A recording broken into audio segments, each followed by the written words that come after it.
자, 지난주에 우리는 디모데후서 1장을 살펴보았습니다. 디모데후서 1장의 이 마지막 부분인 15절 이하의 말씀을 보면 바울은 자신이 체포되어 이 감옥에 갇힐 때에 자신을 버리고 떠나간 아시아의 많은 사람들과 그 와중에도 바울을 떠나지 않고 끝까지 바울을 지켰던 오네시보로에 대한 이야기로 디모데후서 1장을 마무리하였습니다. 그리고 오늘 우리가 읽은 이 2장 1절에서 바울은 사랑하는 아들 디모데에게 아시아에 있는 모든 사람들이 바울을 버리고 떠나가는 때에 디모데 너는 오네시보로처럼 보편적이고 일반적인 분위기에 휩싸이지 말고 오히려 그 보편적이고 일반적인 분위기에 저항하고 대항하여서 더욱 강해져라 라고 지금 이야기하고 있습니다.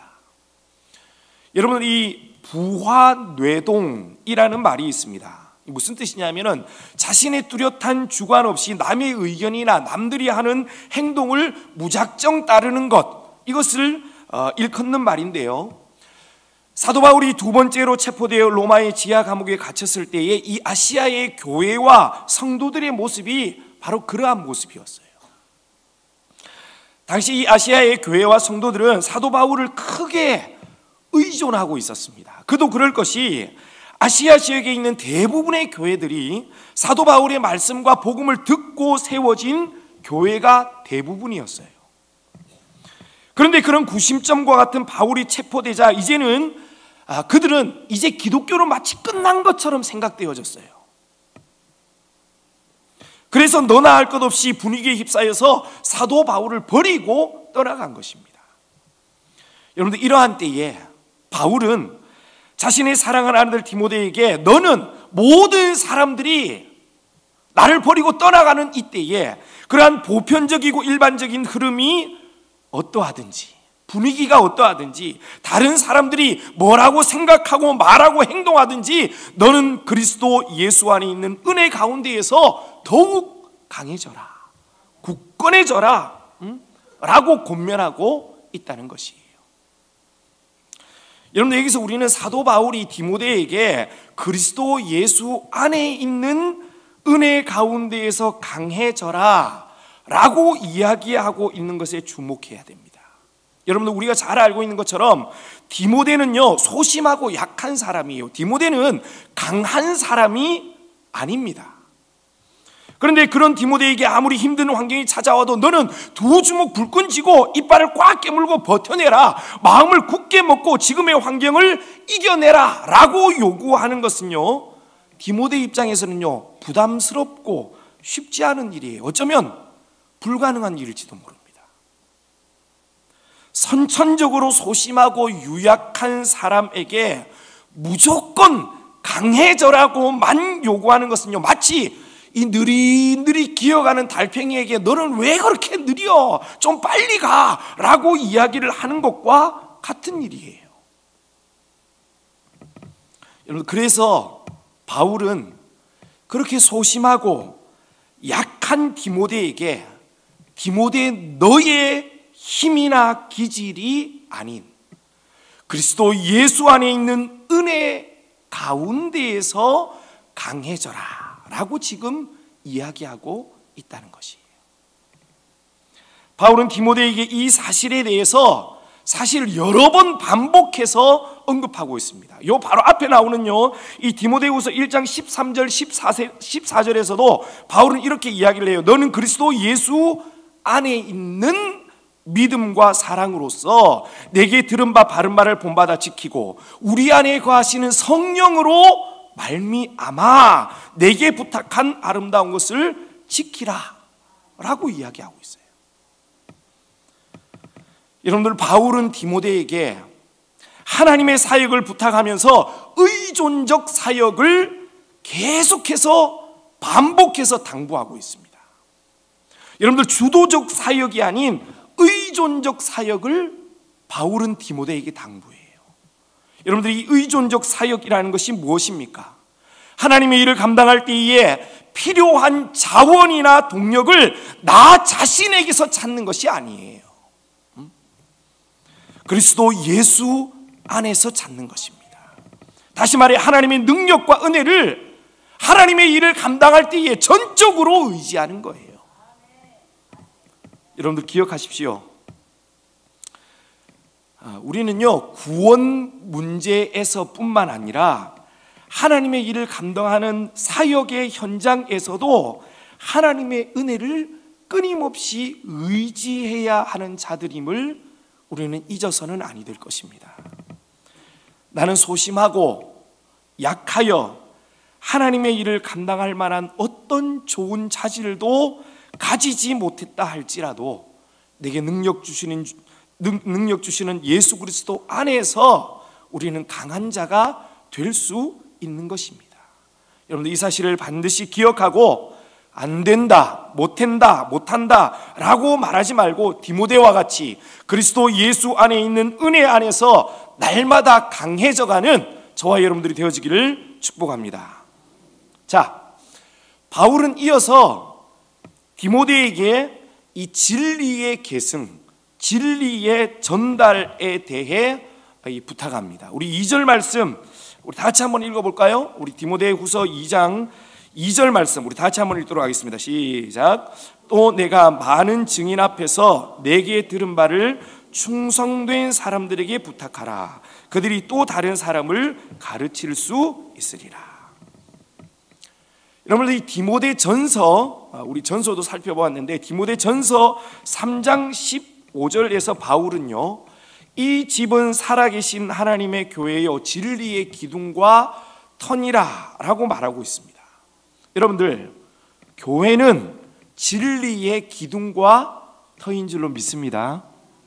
교회는 진리의 기둥과 터예요. 그런데 여러분들 교회가 진리의 기둥과 터가 되기 위해서 먼저 우리가 해야 될 일은요, 여기 앉아있는 저와 여러분들이 먼저 하나님의 바른 진리를 아는 것이 중요합니다. 여러분 내가 아무것도 모르는데 무엇을 가르치고 어떻게 진리의 기둥과 터가 될 수 있어요? 그런데 여러분들 진리를 아는 것이 중요한데 진리를 혼자 알 수 있나요? 몰라요. 여러분들 진리를 알려면은 가르치는 자, 전해주는 자가 있어야 합니다. 따라서 교회는요, 하나님의 그 진리를 끊임없이 가르치고 전하는 곳이어야 한다라는 것이, 여러분들 이것이 교회가 감당해야 할 중요한 사역 중에 하나인 것이에요. 그래서 바울은 지금 디모데에게 많은 증인 앞에서 내게 들은 바를 너는 충성된 사람들에게 부탁하라 라고 지금 명령하고 있는 것입니다. 한마디로 하나님의 진리, 하나님의 복음이 끊어지지 않고 계속해서 계승되고 전달될 수 있도록 많은 사람들에게 가르치고 전하라는 거예요. 그런데 여기서 한 가지, 여러분들 바울이 디모데에게 내게 들은 바를 충성된 사람들에게 부탁해라 라고 지금 이야기를 하고 있는데, 여기서 이 부탁하라는 말은요, 여러분 단순히 가르치고 전하는 것으로 끝나는 것을 의미하는 말이 아니에요. 누군가에게 가르쳤어요? 진리를 전했어요. 그렇기 때문에 나는 나의 소임을 다했어. 여러분 이 말이 아니라는 거예요. 여러분 여기서 바울이 디모데에게 내게 들은 바를 충성된 사람들에게 부탁하라는 말은요, 가르치고 전하여서 그리스도의 일꾼으로 세우는 것을 말해요.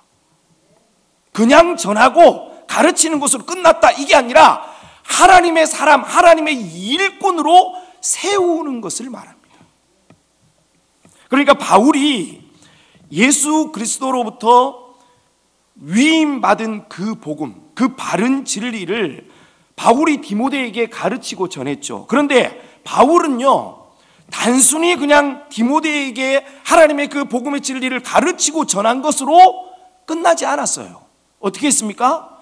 디모데가 하나님의 일꾼으로 설 때까지 계속해서 가르치고 훈련하고 양육하고 전했다라는 거예요. 그리고는요, 결국에 디모데를 지도자로 세웠습니다. 일꾼으로 세웠어요. 그리고는 디모데에게 바울 자신이 예수 그리스도로부터 위임받은 그 진리의 복음을 어떻게 했어요? 또다시 지금 위임하고 있는 거예요. 여러분들, 이것처럼 바울은 디모데에게 명령합니다. 디모데, 너도 그렇게 내가 너에게 하였던 것처럼 그렇게 충성된 사람들에게 하나님의 진리를 잘 가르쳐 그 사람이 또 다른 사람들에게 디모데 자신이 위임받은 그 하나님의 진리를 가르칠 수 있는 자리까지 나아가게 하라. 이렇게 지금 명령하고 있다는 것이. 그러니까 바울은 디모데에게 하나님의 진리가 끊어지지 않고 계속해서 계승되어지고 전달되어질 수 있도록 충성된 사람을 세우는 일에 너는 게을리하지 말고 전심전력해라 라고 지금 이야기하고 있다는 것입니다. 여러분들, 바울이 디모데에게 부탁한 내게 들은 바를 충성된 사람들에게 부탁하라 는 이 명령, 이 진리의 계승과 전달은 이제 저와 여러분들의 몫입니다. 바울이 디모데에게 계승하고 디모데가 또 충성된 사람들을 세워서 복음을 위임하고 그가 또 다른 사람들을 가르치고 세우고 그렇게 이어져서 하나님의 그 놀라운 진리가 여기 앉아있는 저와 여러분들에게까지 전달된 거예요. 자, 그렇다면 바울이 디모데에게 내게 들은 바를 충성된 사람들에게 부탁하라 는 임명령은 여기 앉아있는 저와 여러분들에게 동일하게 주어지는 명령이라는 사실을 기억할 수 있기를 바랍니다. 이제는 우리가 누군가에게 가르치고 전해야 돼요. 단순히 가르치고 전하는 것은 끝나는 게 아니라 그리스도의 일꾼으로 세워질 때까지. 사랑하는 여러분들, 이 사실을 잘 기억하고 이를 위해 먼저는 내가 하나님의 진리의 말씀을 잘 배우고 익히고 나아가 내가 들은 바를 또 다른 누군가에게 전달하는 그 일에 전심전력하는 우리 이루는 게 모든 성도님들이 되어지기를 주님의 이름으로 축복합니다.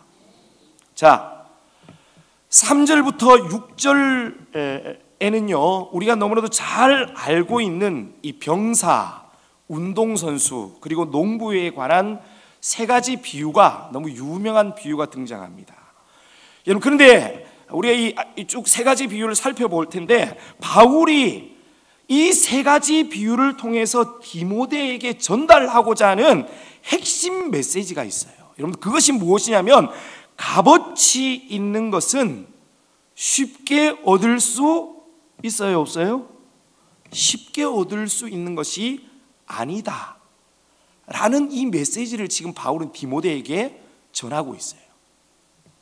여러분들, 디모데가 바울의 뒤를 이어서 감당해야 할 복음 전파의 사역, 진리를 계승하고 전달하는 그 일은요 분명 값어치 있는 일입니다. 칭찬받을 만한 일이고 하나님 앞에서 영광스러운 일이에요. 때문에 바울은 분명 그 값어치 있는 일에는 뭐가 따른다고요? 고난과 땀 흘림과 헌신이 필연적으로 따라오게 될 것이라는 이 사실을 뒤에 나오는 세 가지의 비유를 통해서 디모데에게 알려주고 있는 거예요. 디모데, 네가 앞으로 감당해야 될 그 복음 사역은 영광스럽고 값어치 있는 일인데 값어치 있는 일은 분명 쉽게 얻을 수 있는 것이 아니다. 너는 고난받게 될 것이고 땀 흘려야 되고 전심전력하고 헌신하고 수고해야 된다. 이 사실을 지금 세 가지 비유를 통해서 알려주는 거예요. 자, 첫 번째로 소개되는 비유는 병사의 비유, 군인의 비유입니다. 우리 3절 4절 말씀 같이 한번 읽어볼까요? 같이 읽겠습니다.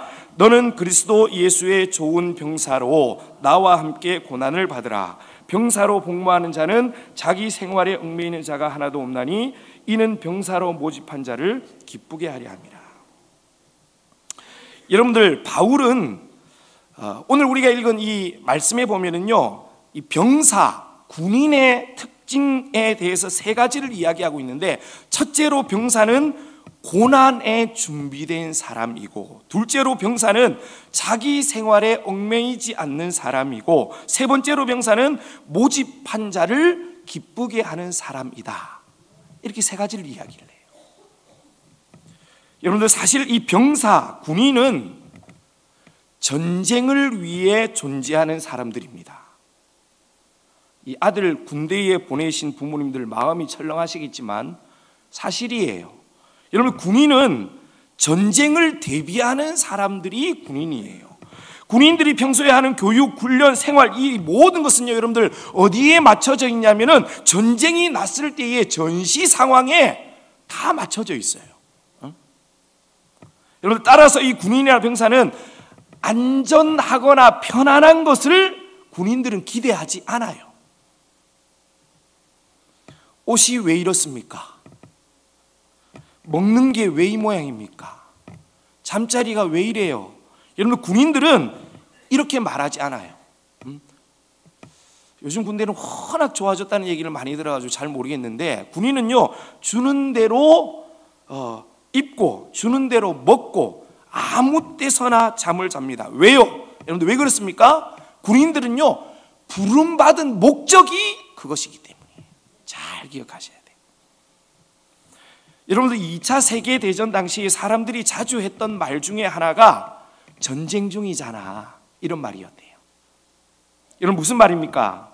전쟁 중이니까 웬만한 불편이나 고난은요, 사람들이 당연한 것으로 그냥 받아들였다라는 것이에요. 전쟁 중이니까. 여러분, 기준이 다른 거예요. 달라진 거예요. 베드로전서 4장 12절을 보면은요, 사랑하는 자들아, 너희를 연단하려고 오는 불시험을 이상한 일 당하는 것 같이 이상히 여기지 말라라는 말씀이 나오는데, 여러분들, 군인은 위험이나 역경이나 고난을 이상하게 여기지 않아요. 당연한 것으로 받아들입니다. 그 이유가 무엇이냐면요, 군인은 위험이나 역경, 고난 당할 것을 예상하고 부름받았기 때문에. 여러분, 군인은 자기 생활에 얽매이지 않습니다. 군인은 자기 마음대로, 자기 하고 싶은 대로 생활할 수 없어요. 삶의 스케줄을 내가 원하는 대로 짤 수 없습니다. 군인은 군대의 규정된 생활에 자신을 맞춰가야 하는 거예요. 내가 하기 싫다고 안 하고 하고 싶다고 마음대로 할 수 있는 것이 아닙니다. 오늘 좀 너무 피곤해서 나 오늘 훈련 빠지겠어요. 군인은 이러지 않아요. 제정신이면은. 그리고 병사는 자신을 모집한 자의 기쁨과 만족을 위해 존재합니다. 그래서 모집한 자의 명령이 떨어지면은요, 그것이 어떤 일이든지 수행하는 것이 군인이에요. 여러분들, 바울은 디모데가 감당해야 할 복음 사역, 하나님의 진리를 계승하고 전달하는 그 사역이, 그 하나님의 일이 쉽지 않을 것이기 때문에 너는 병사와 같은 고난에 준비된 자세를 가져라 라고 지금 이야기하고 있는 거예요. 자, 두 번째로 사역자에게는 법대로 경기하는 운동선수의 자세가 필요합니다. 우리 5절 말씀 같이 읽도록 하겠습니다. 시작. 경기하는 자가 법대로 경기하지 아니하면, 여러분들, 운동선수에게 결과보다 더 중요한 것은 법대로 했느냐, 규정대로 했느냐 하지 않았느냐입니다. 아무리 결과가 좋았다 할지라도 그것이 규칙에 어긋난 결과라면요, 그 결과를 박탈당하게 돼 있어요. 그럼 제가 요즘은 이 배가 많이 나와서 아무도 안 믿으시겠지만은, 제가 한때는요, 이 격투기 운동을 많이 했어요. 저희 아버지께서 이 합기도 사범이셨거든요. 그래가지고 어릴 때부터 합기도를 했어요. 그리고 뭐죠 그거? 권투도 잠깐 했어요. 권투도 했어요 제가. 그리고 킥복싱이라고, 이 공격도라고 그랬는데, 제가 다닐 때는 킥복싱도 제가 했어요. 에? 만만하게 보지 마란 말이에요. 에? 지금은 지나가는 유초동부 애들도 자꾸 제 배를 치고 다니는데, 한때는 제가 날렵했단 말이에요. 어쩌다가 제가 태권도 대회를 나갔어요. 태권도 대회. 저는 태권도는 안 했어요. 사실 태권도를 한 적이 없거든요. 근데 태권도 대회를 나갔어요. 그 규정도 모르고 아무것도 몰라요. 그래서 저는 이 킥복싱이라는 거는요, 이 싸워서 이기려고 하기 때문에 발차기를 하잖아요. 이 발이에요, 이게. 지금 내가 보여줄 수는 없고, 배 때문에. 발차기를 하면요, 이게 발가락이 여기 있다고 그러면 발차기를 뒤꿈치가 이렇게 탁 올라오게 해요. 그래야 아프니까. 진짜로. 왜냐하면 싸워서 이기려고 하는 운동이기 때문에 뒤꿈치를 탁 세워서 이렇게 차요. 근데 태권도는 어떻게 차냐면요, 이 발을 쭉 뻗어가지고 이렇게 차요. 이렇게 착, 이렇게, 탁, 이렇게. 왜 그러냐면요, 태권도는 소리가 크게 나야지 점수가 나와요. 이 뒤꿈치로 차면 안 돼. 그 소리가 빵빵 나야 돼요. 그렇게. 그 가격을 또 정확한 이게 막 보호대를 막 차고 하더라고요. 거기를 가격해야지 점수가 올라가서 이겨요. 그래서 제가 규정도 잘 모르는데 나갔어요. 나가가지고 태권도 대회를 나갔는데 그때는 제가 53kg였어요. 그래가지고 제일 낮은 등급으로 딱 나갔는데 딱 시합이 시작됐어요. 제가 많이 때렸겠어요? 많이 맞았겠어요?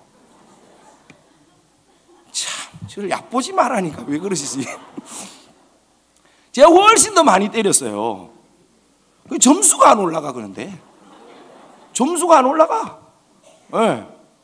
저는 너무 많이 때려가지고 막 끝나고 막 발도 아프고 주먹도 아프고 그런데 걔는 몇 대 안 때렸는데 제가 졌어요. 네? 왜냐하면은 저는 차고 하는 게 점수하고 다 상관없는 거야. 열심히 했는데 점수하고 다 상관이 없어. 그래서 제가 졌어요. 저하고 한 그 친구가 우승했어. 가장 낮은 급에서. 여러분들, 잘하는 것도 중요하지만 그것보다 더 중요한 거는 뭐가 중요해요? 룰대로 해야 돼. 많이 때려도 져요. 여러분들, 규정을 지키지 않고서는 승리자의 월궤관도 얻을 수 없는 거예요. 여러분들, 하나님의 일을 감당할 때에도 동일합니다. 잘 기억하셔야 돼요. 열매도 중요하지만 그 열매를 어떻게 얻었느냐, 여러분들, 이것 더 중요해요. 운동선수가 규정을 따라 하는 것처럼 하나님의 일을 감당하는 사역자들은 언제나 말씀의 법을 따라야 합니다. 내 마음대로 해서는 영광의 면류관을 얻을 수 없어요. 하나님의 일을 감당할 때에는요, 내 스타일을 내려놓아야 합니다. 그리고 하나님의 말씀에 나를 맞춰가야 하는 거예요. 여러분들, 그러할 때에 승리의 월궤관을 얻을 수 있는 것이에요. 자, 세 번째로 소개되는 비유는요, 수고하는 농부의 비유입니다. 여러분들, 운동선수가 규정을 따라 정정당당히 경기해야 된다면 농부는 힘써 수고해야 돼요. 열심히 일하고 수고의 땀방울을 흘리는 것은 농부에게 있어서는 어떤 기술보다도 중요한 거예요. 여러분들, 풍성한 수확은 좋은 기술만큼이나 농부가 1년 동안 흘린 땀방울에 의해서 결정됩니다. 여러분들, 농부의 삶은요, 운동선수나 군사와는 달리 흥미진진함이라고는 전혀 없는, 어쩌면요 정말 지루하고 단조로운 육체적 수고입니다. 농부의 수고는 그래요. 그런데 분명한 사실은 풍성한 수확물은 언제나 그 지루하고도 단조로운 육체적 수고를 잘 수행한 농부의 몫이에요. 이 말을 뒤집어서 이야기를 하면은 게을러 손과 발로 뛰며 땀 흘리는 수고를 이런저런 핑계로 미루는 자는 결단코 풍성한 열매를 얻을 수 없다는 것입니다. 여러분들, 풍성한 수확을 얻는 것은 언제나 수고하는 농부라는 이 사실을 기억할 수 있기를 바랍니다. 여러분들, 이 사실은요, 이 농부의 수고, 이 원리는요, 하나님의 일을 감당하는 모든 사람들에게 똑같이 적용돼요. 고린도전서 15장 10절을 보면요, 사도 바울은 이렇게 고백했습니다. 내가 나 된 것은 하나님의 은혜로 된 것이니 내게 주신 그 은혜가 헛되지 아니하여 내가 모든 사도보다 더 많이 수고하였으나 내가 한 것이 아니요 오직 나와 함께 하신 하나님의 은혜로라. 여러분, 사도 바울은 하나님의 일을 행할 때에 더 많이 수고했던 사람입니다. 그리고 더 많이 수고하는 것을 주저하지 않았던 사람이에요. 그랬더니 정말 바울은 우리 기독교 역사에 길이 남을 위대한 사도가 되었을 뿐만 아니라 하나님 나라에 길이 남을 풍성한 사역의 열매를 맺을 수 있게 된 것이었어요. 바울은 지금 자신이 그렇게 하나님의 사역을 위해 힘쓰고 애썼던 것처럼 많이 농부가 그렇게 수고롭고 단조로운 육체적 수고를 게을리하지 않았던 것처럼 자신도 그렇게 했다라고 디모데에게 이야기를 하고 있는 거예요. 그리고 디모데도 그렇게 수고의 땀방울을 흘려 아름답고 풍성한 사역의 열매 맺기를 지금 소원하고 있는 것입니다. 자, 이렇게 바울은 헌신된 병사와 법대로 경기하는 운동선수 그리고 수고하는 농부의 비유를 통해서 고난이나 수고 없이는 결코 좋은 열매를 얻을 수 없다는 사실에 대해서 이야기를 하면서 앞으로 하나님의 일을 감당해야 할 디모데가 하나님의 일을 감당하면서 치루어야 할 고난과 그 고난 뒤에 반드시 얻게 될 영광에 대해서 간접적으로 비유를 통해서 암시를 주었습니다. 자, 그리고 이어지는 8절에서 13절 말씀을 통해서는요, 똑같이 동일한 내용의 권면을 또 줘요. 하나님의 일을 감당할 때 필연적으로 받게 될 그 고난과 그 고난 뒤에 따라오는 영광에 대해서 똑같이 권면을 줍니다. 그런데 앞에서는요, 비유를 통해서 이야기를 하였다면 8절과 13절에서는요 조금 더 직접적이고 실제적인 모범을 소개하면서 지금 설명을 해요. 바울이 소개하는 그 첫 번째 모범은 바로 예수 그리스도입니다. 여러분들 8절 말씀 우리 다 같이 한번 읽어보도록 하겠습니다. 같이 읽겠습니다. 내가 전한 복음대로 다윗의 씨로 죽은 자 가운데서 다시 살아나신 예수 그리스도를 기억하라. 누구를 기억해요? 예수 그리스도를 기억하라. 바울이 디모데에게 소개하는 첫 번째 모범입니다. 여러분, 우리가 가지고 있는 개역 성경에서는요, 예수 그리스도를 기억하라 라는 말이 제일 뒷부분에 있지만은요, 사실 이 원문에는요, 예수 그리스도를 기억하라는 말이 문장 제일 앞에 나와요. 여러분들, 바울이 디모데에게 하나님의 사역을 감당하는 사역자가 받게 될 필연적인 고난과 그 고난 뒤에 받게 될 영광과 승리를 이야기함에 있어서 예수 그리스도보다 더 완전한 모범이 누가 있겠습니까? 그래서 예수님에 대해서 이야기를 하는 거예요. 여러분들, 예수 그리스도는 죽음 뒤에 생명이 있다는 사실과 고난 뒤에 영광이 있다는 사실을 몸소 경험을 통해 우리에게 보여주신 분이셔요. 여러분, 따라서 디모데뿐만 아니라 우리 모두 주의 일을 행하다가 고난당하고 단조롭고 지루한 수고로 인해 마음이 지치고 낙심될 때에 예수 그리스도를 기억할 수 있기를 바랍니다. 그렇다면 내가 지금 받고 있는 이 고난 뒤에 받게 될 생명과 영광으로 인해서 새로운 힘을 얻게 될 줄로 믿습니다. 여러분, 그래서 바울은 디모데에게 지금 예수 그리스도를 기억하라 라고 이야기를 하고 있는 것이에요. 자, 두 번째로 소개하는 직접적이고 실제적인 모범은 바로 사도 바울 자신입니다. 9절 10절 말씀 제가 한번 읽어보도록 하겠습니다. 복음으로 말미암아 내가 죄인과 같이 매이는 데까지 고난을 받았으나 하나님의 말씀은 매여요 안 매여요? 매이지 아니하니라. 그러므로 내가 택함 받은 자들을 위하여 모든 것을 참음은 그들도 그리스도 예수 안에 있는 구원을 영원한 영광과 함께 받게 하려 함이라. 여러분, 두 번째로는요, 사도 바울 자신을 디모데에게 소개합니다. 여러분들, 바울은 지금 어디에 갇혀 있어요?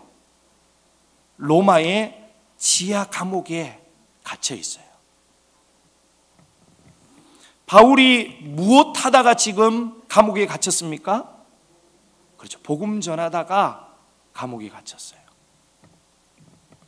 앞에서도 말씀드린 것처럼 복음을 전하고 하나님의 일을 감당하는 사역자에게 이런저런 모양의 고난은 필연적입니다.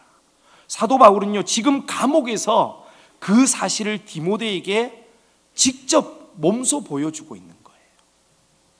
그런데 바울은 자신이 지금 당하고 있는 그 고난과 연관지어서 위대한 사실을 선언하고 있는데, 바울 자신은 감옥에 갇혀 사슬에 매여 고난 중에 있지만 하나님의 말씀은 매이지 아니하니라 라고 선언하고 있어요. 복음 전하는 자들이 회방자와 핍박자들에 의해 감옥에 갇히고 고난당할 수 있습니다. 하나님의 일하다가 얼마든지 고난당할 수 있어요. 그러나 복음 자체는, 하나님의 말씀은 어떤 상황 속에서도 결코 구속받지 않는다는 사실을 바울은 디모데에게 알려주고 있는 거예요. 네가 고난받는 것과 네가 복음 전하다가 하나님의 사역을 감당하다가 고난당하는 것과 하나님의 말씀은 전혀 상관없다라는 거예요. 여러분들, 구원은 전적인 하나님의 은혜의 역사죠. 믿습니까? 구원은 전적인 하나님의 역사예요. 그런데 그 전적인 하나님의 은혜의 역사인 구원은 누구를 통해서 이루어져요? 우리를 통해서, 우리의 입술을 통해서 전파되는 복음 전파를 통해서 이루어져요. 그래서 우리가 전도해야 되는 거예요. 그런데 복음 전파, 즉 하나님의 복음 사역을 감당할 때에는 뭐가 반드시 따라온다고 제가 말씀드렸습니까? 고난이 반드시 따라와요. 하나님의 일을 감당할 때에. 여러분, 그래서 지금 바울이 고난 받고 있잖아요.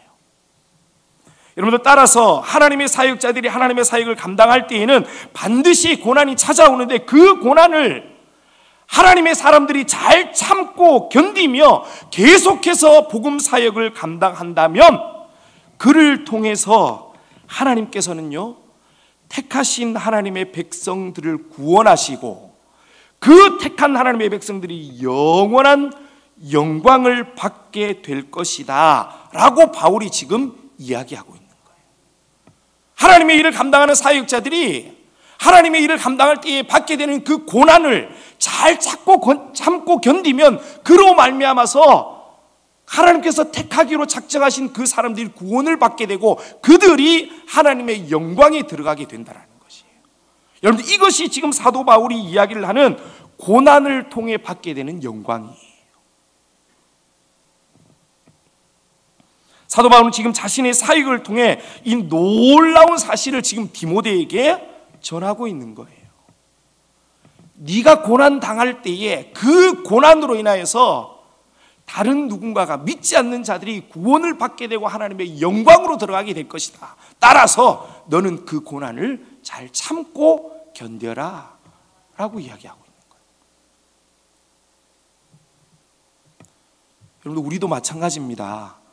우리가 하나님의 일들을 감당할 때에 온갖 고난이 찾아오죠. 마음이 낙심됩니다. 힘들 때도 있어요. 근데 우리가 받는 그 고난으로 말미암아서 다른 누군가가 하나님의 영광을 누리게 된다는 사실을 기억하셔야 돼요.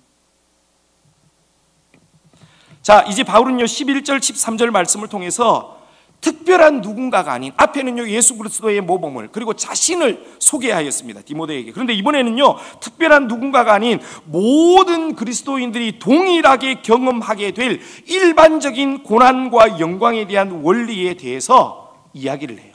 그 초대교회 때의 찬송시를 인용해서 지금 소개하고 있는데, 11절에서 13절에 소개되고 있는 이 찬송시는요, 어떻게 하면으로 시작되는 조건절과 그 조건이 충족될 때 이루어지는 결과절로 구성되어져 있는 찬송시입니다.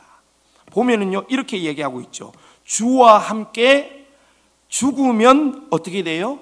함께 살고, 고난을 참고 견디면 주와 함께 왕노릇 할 것이고, 주를 모른다 부인하면 주님도 우리를 부인해요.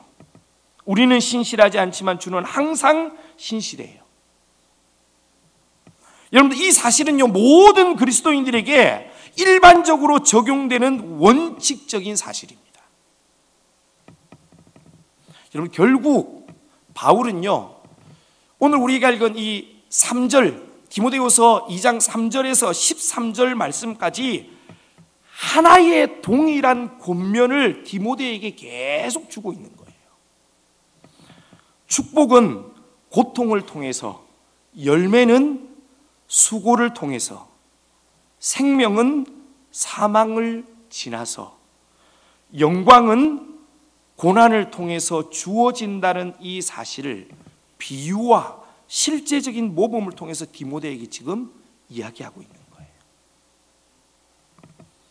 여러분들, 디모데를 비롯한 진리의 계승과 전달을 위해 부름받고 파송받은 우리 모두에게 아무런 고난도 어려움도 없을 것입니다 라는 말은요, 오히려 당신에게는 영광도 면류관도 없을 것입니다 라는 말과 동일한 말이에요. 하나님의 일을 감당할 때에는 고난이 있고 그 고난 뒤에는 영광이 반드시 따라온다는 이 사실을 기억하고 주의 일을 감당할 때에 당하는 고난으로 오히려 영광과 승리의 면류관을 바라보면서 인내하며 전심전력하며 기쁨으로 지금의 고난을 견디며 쉼없이 주의 사역에 힘쓰는 우리 이루는 교회 모든 성도님들이 되어지기를 주님의 이름으로 축복합니다.